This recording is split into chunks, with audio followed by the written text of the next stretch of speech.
Beralih informasi lainnya, pemirsa, pemerintah meningkatkan kewaspadaan terhadap virus Hanta setelah 3 orang di kapal pesiar MV Hondrius dilaporkan terinfeksi. Ya, Kementerian Kesehatan kini berkoordinasi dengan WHO untuk melakukan screening dan deteksi dini.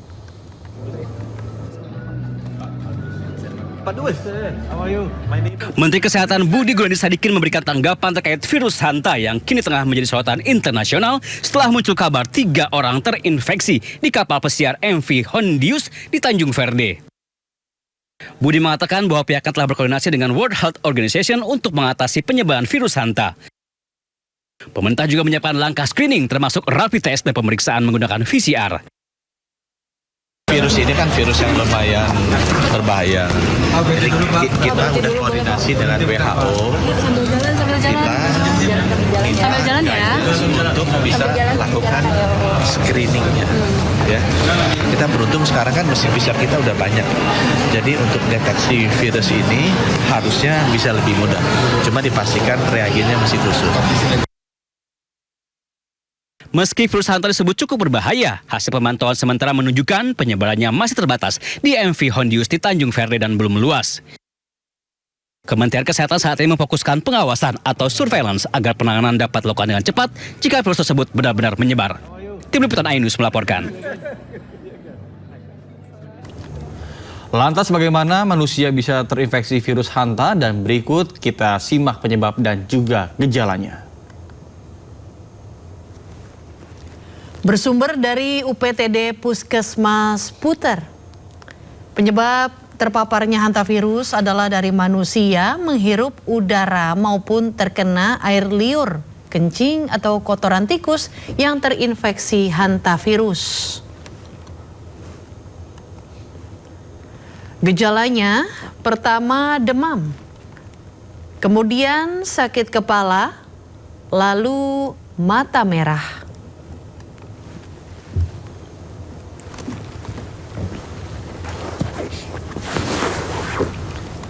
Ya, sebelumnya viral video yang menunjukkan situasi di dalam kapal pesiar MV Hondrius yang terinfeksi hantavirus. Ya, saat itu sang kapten kapal terekam kamera mengumumkan kematian salah satu penumpang saat tengah berada di perairan Tanjung Verde. Good morning everybody. Dalam video yang direkam pada 12 April, sang kapten mengumumkan ke penumpang lain adanya salah satu penumpang pria yang meninggal dunia. Saat itu sang kapten menyebut penyebab kematian adalah faktor alam dan tidak menular. Namun dalam perkembangannya akhirnya diketahui penumpang diduga terinfeksi hantavirus. Tak hanya satu, namun ada 3 penumpang yang meninggal dunia, yakni 2 warga Belanda dan seorang warga Jerman. Diduga 2 warga Belanda itu tertular virus saat sedang mengamati burung dan mengunjungi lokasi pembuangan sampah. Kapal itu pun disebut sebagai kapal pembawa wabah.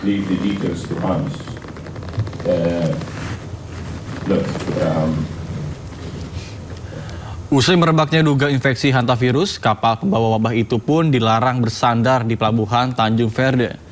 Kapal penjaga pantai pun terlihat berjaga di sekitaran kapal pesiar tersebut. Kapal berpenumpang 150 orang itu pun terombang-ambing di perairan Tanjung Verde hingga dengan petugas kesehatan berhasil menangani situasi. Selain 3 penumpang yang meninggal, 3 penumpang lainnya juga sudah positif terkonfirmasi tertular dan dilarikan ke rumah sakit menggunakan helikopter dan juga ambulans. Dan sementara itu 5 orang lainnya dalam status terduga.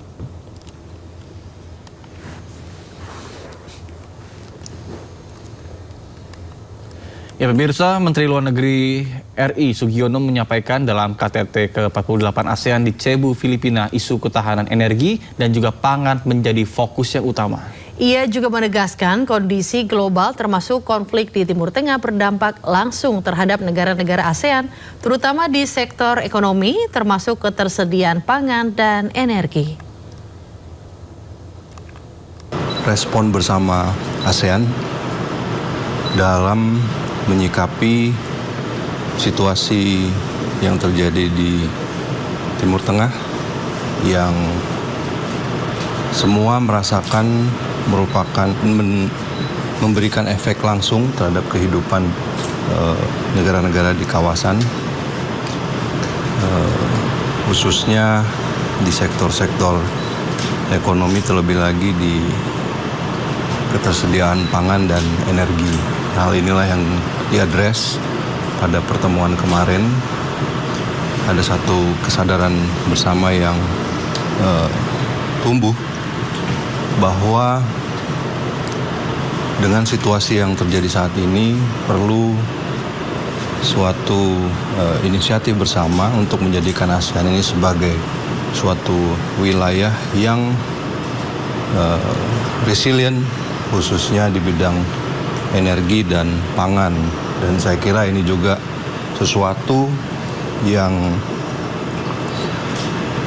sudah menjadi sejak awal program dari pemerintahan yang dipimpin oleh Presiden Prabowo, di mana ketahanan energi dan ketahanan pangan merupakan hal yang paling mendasar yang harus dipenuhi oleh sebuah negara, yang harus dipenuhi oleh negara kita. Oleh karena itu beliau meluncurkan berbagai program pemerintah, sehingga syukur alhamdulillah kita sudah swasembada beras, dan program-program akselerasi kita ke energi alternatif itu harus dipercepat. Pemirsa, Presiden Prabowo Subianto melakukan kunjungannya ke Pulau Miangas, Kepulauan Talaut, Sulawesi Utara. Ya, pemerintah akan perkuat akses digital dan segera membangun ribuan desa nelayan. Dalam kunjungannya di Pulau Miangas, Kabupaten Kepulauan Talaut, Sulawesi Utara, Presiden Prabowo Subianto menyebut akan segera membangun 1.386 desa nelayan. Ia juga berjanji akan merenovasi seluruh sekolah di Pulau Miangas. Selain itu, pemerintah akan memperkuat akses digital masyarakat di Pulau Miangas, Kabupaten Kepulauan Talaut, Sulawesi Utara. Saya datang ingin lihat keadaan di Pulau Miangas, pulau terluar Republik Indonesia di paling utara. Saya presiden kedua yang sudah ke Miangas, Pak Jokowi sudah sebelumnya.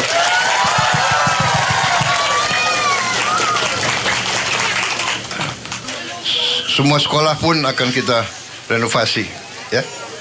Semua sekolah akan kita renovasi juga tahun ini, dan 2-3 tahun ke depan semua sekolah di Indonesia akan kita renovasi. Akan kita bangun desa nelayan khusus. Kapan mulai? Tahun ini. Jadi bulan depan sudah mulai ya pembangunan. Tahun ini bulan Desember akan kita resmikan 1.386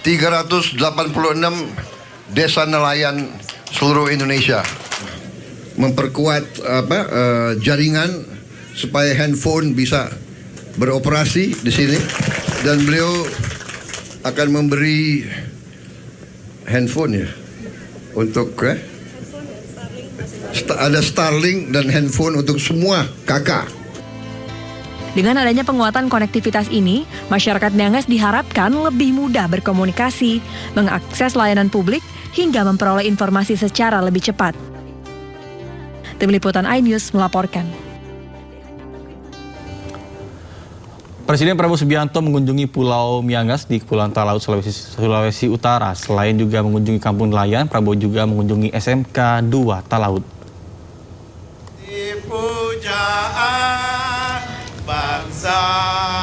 Kedatangan Presiden Prabowo Subianto ke Pulau Miangas, Kepulauan Talaut, Sulawesi Utara ini bukan kunjungan biasa. Dalam kesempatan tersebut, Prabowo bersama sejumlah menteri Kabinet Merah Putih memberikan hiburan dengan bernyanyi bersama warga. Sejumlah lagu dinyanyikan, diantaranya Rayuan Pulau Kelapa, Sio Mama, Si Patokaan, O Ina Ni Keke, hingga Tabola Bale. Prabowo terlihat menyatu dan berjoget bersama warga tanpa ada sekat.